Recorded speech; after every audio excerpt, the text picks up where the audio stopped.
Hey, what's going on, everybody? Hope everybody is doing fantastic. Welcome back to the channel. Welcome back to another video. Listen, we're going to continue going down our pathway of looking at who is God, right? And in today's video, we're looking at his omnipotence. Don't let the big word fool you, okay? It just simply means that God is all powerful. Okay, God is simply all powerful. The quickest way that I can put this into a grand perspective, a grand scheme of things, is there is nothing that God cannot do. Okay, there is nothing that God cannot do. Okay, and here's some things that we sometimes hurt ourselves doing. Is we tend to put God in a realm or in an environment or in our environment. Right? We see things that we can't do. We see things that other people can't do, and we just assume that it can't be done. Right? Maybe you've had somebody around you who has tried to limit you to their environment. Right?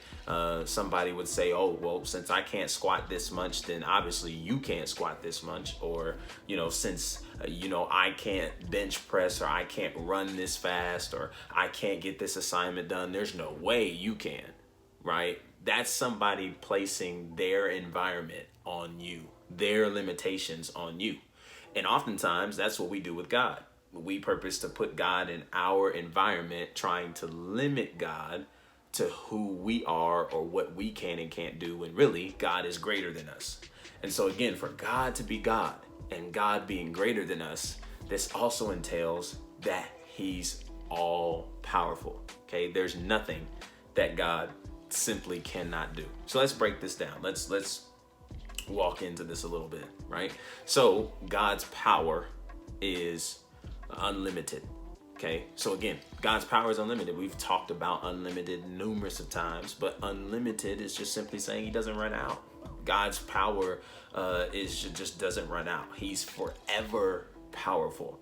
Okay, but not only is this unlimited aspect of his power means that there's nothing he can't do, but there's also no only one way, right? There's not just one way that God can accomplish what he purposes to use his power for, right? Oftentimes we'll see something done and we think, well, that's the only way it can get done because that's how I saw it and they got it done perfectly. When really there's so many other ways to accomplish what we're looking to get done, right? Maybe you've had somebody tell you that school is the only way that you're going to get a good job.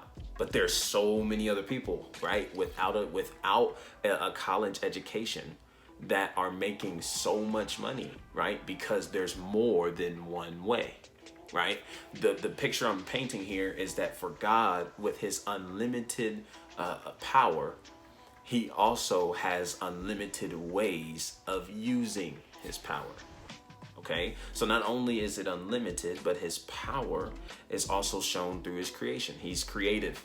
His power is creative, right? I mean, again, we've looked at God's creation. We've looked at him speaking things into existence in Genesis chapter 1, right? From words that were formulated, or letters that formed into words that formed into sentences, and then boom, here comes creation, right? We see the skies, we see the waters, we see the soil, we see the land, we see the trees, we see all of those amazing things that are taking place from the beginning, because in the beginning, God, right? So his power is creative.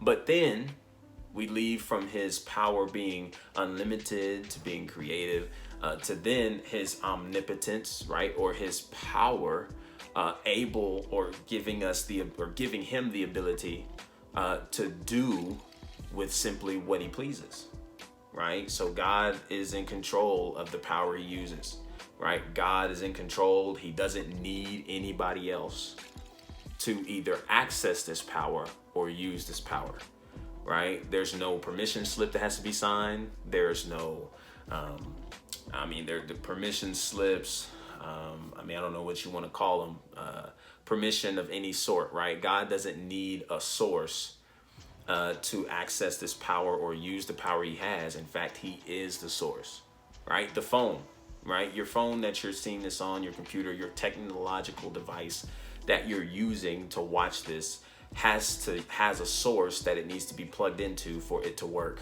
right? Your phone needs a charger in order to stay alive, in order to be useful to you, right? Otherwise, your battery runs dead and you never get access to your phone again, right? A lot of technology that we have today, it needs a source, right? Which says that that source that you need to use in order to charge the object is not self-sufficient. Well, God is self-sufficient. Okay, so he doesn't need anyone or anything to access the power he has. But unless I keep you too long here, not only is there creativity and his power is unlimited and he's self-sufficient in his power, but then let's walk into what he has the power to do.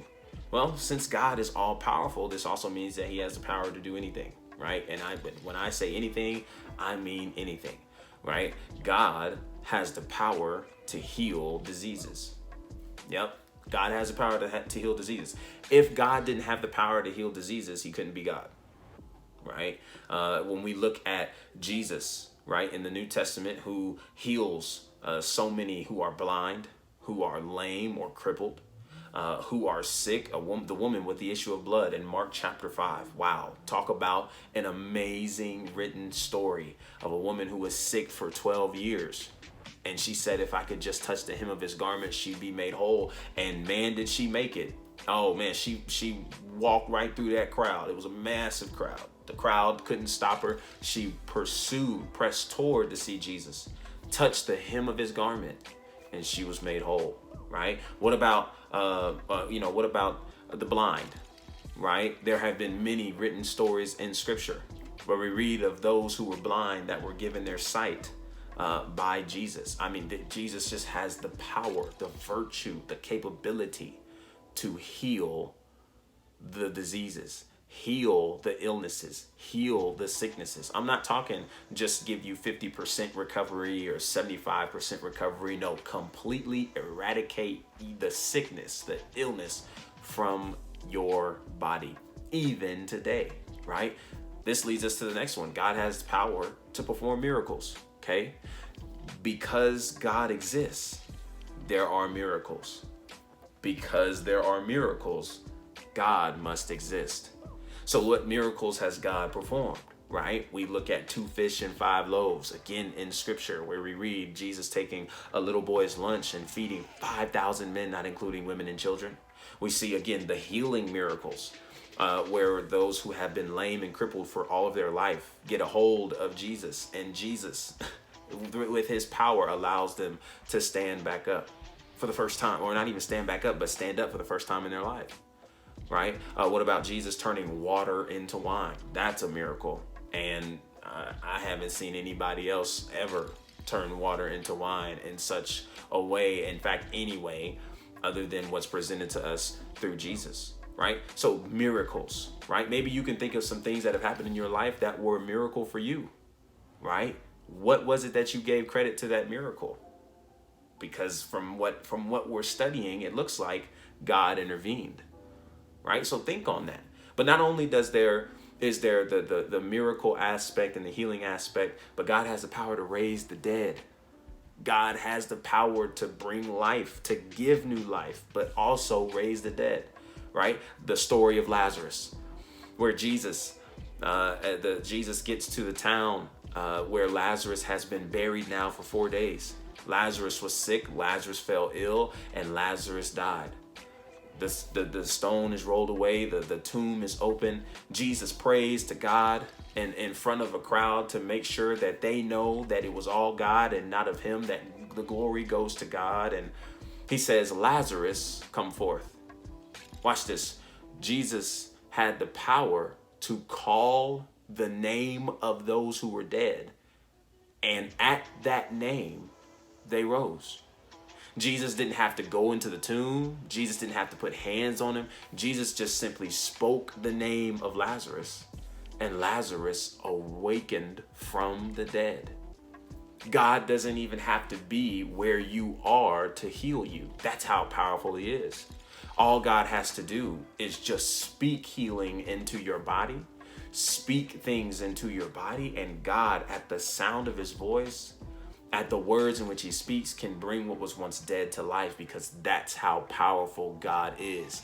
And no one else can do that other than God. But Before I hold you too long, last point, not only is God powerful to heal disease, to raise the dead, to perform miracles, to heal illnesses, he's also powerful to heal circumstances. There's no circumstance too hard for God to solve, too hard to handle, right? In fact, God has never seen a problem. Even the problems you suffer from, even the circumstances you're in right now, God has never seen a problem he could not solve, because nothing is new under the sun. Ecclesiastes tells us this.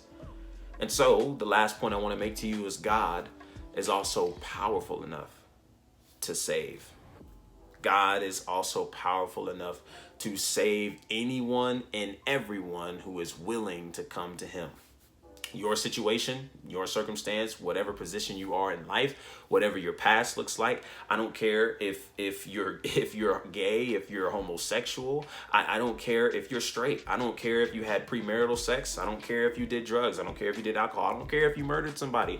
I don't care if you didn't take care of your children. I don't care if you walked out on somebody. I don't care what it is that you could have done. Anything you could have done. Think of the worst. God can still redeem you, because he has the power and capability to do so. He has the power and availability and ability to save you and me, no matter the circumstance, no matter the sins, no matter the wrongdoings, because he's just that powerful. And this is his omnipotence. And this is a characteristic that must describe who God, a portion, a part, an attribute to who God is. In order for God to be God, he must be all powerful. Thank you so much for tuning in, and I cannot wait to see you next video, and you don't want to miss it, because we're going to keep moving on with this thing. So be here or be there, or be square is really what I was going to say, but forget all that. Anyway, till next time, peace.